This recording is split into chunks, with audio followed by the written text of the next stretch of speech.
Galera do Central HQs, bem-vindos a mais um vídeo de resenha. Eu me chamo Fernando e hoje nós vamos falar de Fabulosos X-Men Volume 1, A Queda. Publicação que terá um total de 4 edições, material da editora Panini Comics, publicação que conta com capa cartão, papel LWC colorido, 152 páginas, ao preço de R$ 24,90, escrita por Ed Brisson, Matthew Rosenberg, Kelly Thompson e a arte do Mahmoud Asrar, o mesmo artista de Conan o Bárbaro, que é escrita por Jason Aaron. Essa publicação compila as 5 primeiras edições de Uncanny X-Men. Eu estava vendo as capas da publicação na época que elas estavam saindo lá nos Estados Unidos e era algo que me chamava a atenção, até porque tem um personagem chave que eu particularmente gosto, né, e gostaria de ver novamente ele. Só que essa saga que é mais contida dentro ali do universo dos mutantes, quando eu perguntei sobre a qualidade dela para os inscritos, né, nos vídeos que eu faço ali do catálogo da editora Panini Comics, o pessoal falou: Fernando, é uma publicação bem meia boca, material assim de médio para fraco. O próprio Jonathan Hickman, quando assumiu as rédeas do universo mutante com a minissérie House of X e Powers of Ten, ele simplesmente ignorou tudo o que aconteceu, né, e deu um início, né, um novo respiro ali para os mutantes. Então aqui, galera, nessa publicação, eu realmente senti uma falta de desenvolvimento interessante dentro da história. Inclusive tem várias incongruências.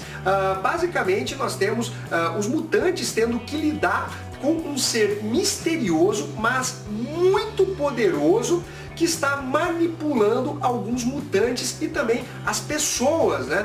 Existe sempre aquela tensão envolvendo mutantes e humanos, e aqui a Jean Grey, né, mais uma vez tomando a frente, uma personagem realmente muito interessante e carismática, que percebe toda essa situação e começa a criar estratégias não só para proteger os humanos, mas também para investigar quem seria esse ser misterioso que está manipulando todo mundo. Por exemplo, a Kitty Pryde, ela acaba sendo sequestrada, o Jay Madrox, o Homem Múltiplo, né, ele também acaba tendo a sua mente dominada, mas não exatamente por esse ser misterioso, que seria o personagem que vai fazer com que a história caminhe, desenvolva, né, tudo por conta das ações dele. Tem um outro personagem muito poderoso que também acaba dando as caras nessa publicação. O Apocalipse, né, um dos maiores inimigos dos X-Men, também acaba sendo capturado para mostrar o nível de poder desse ser, que eu não posso falar muito para não soltar spoilers.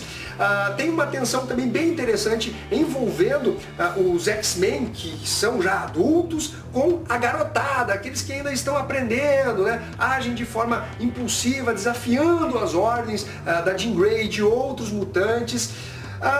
É até interessante ver essa dualidade, né, da garotada querendo mostrar serviço e não ser tratado como criança, né, pelos mais velhos, os mais experientes, mas não é exatamente tão bem desenvolvido.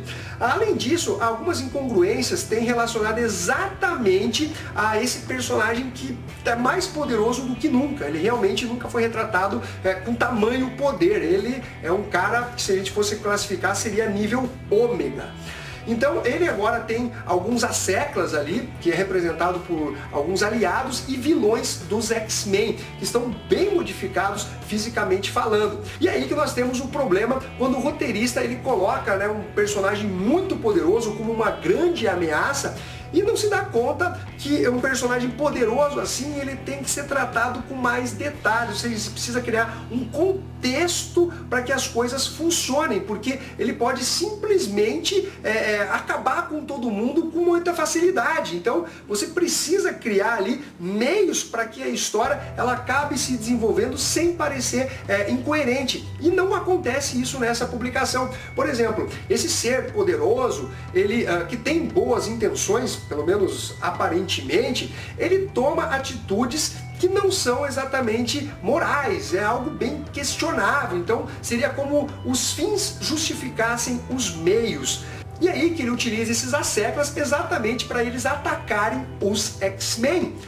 Só que esse ser, ele é tão poderoso, é um cara de altíssimo nível, que quando houve esse embate dos Asseclas com os X-Men, eles imaginaram que conseguiram vencer e matar os mutantes, esse ser misterioso, ele saberia que o resultado não foi positivo pro lado dele. Ele é um cara muito poderoso, eu não posso entrar em detalhes sobre o poder dele, senão pode dar um spoiler para vocês.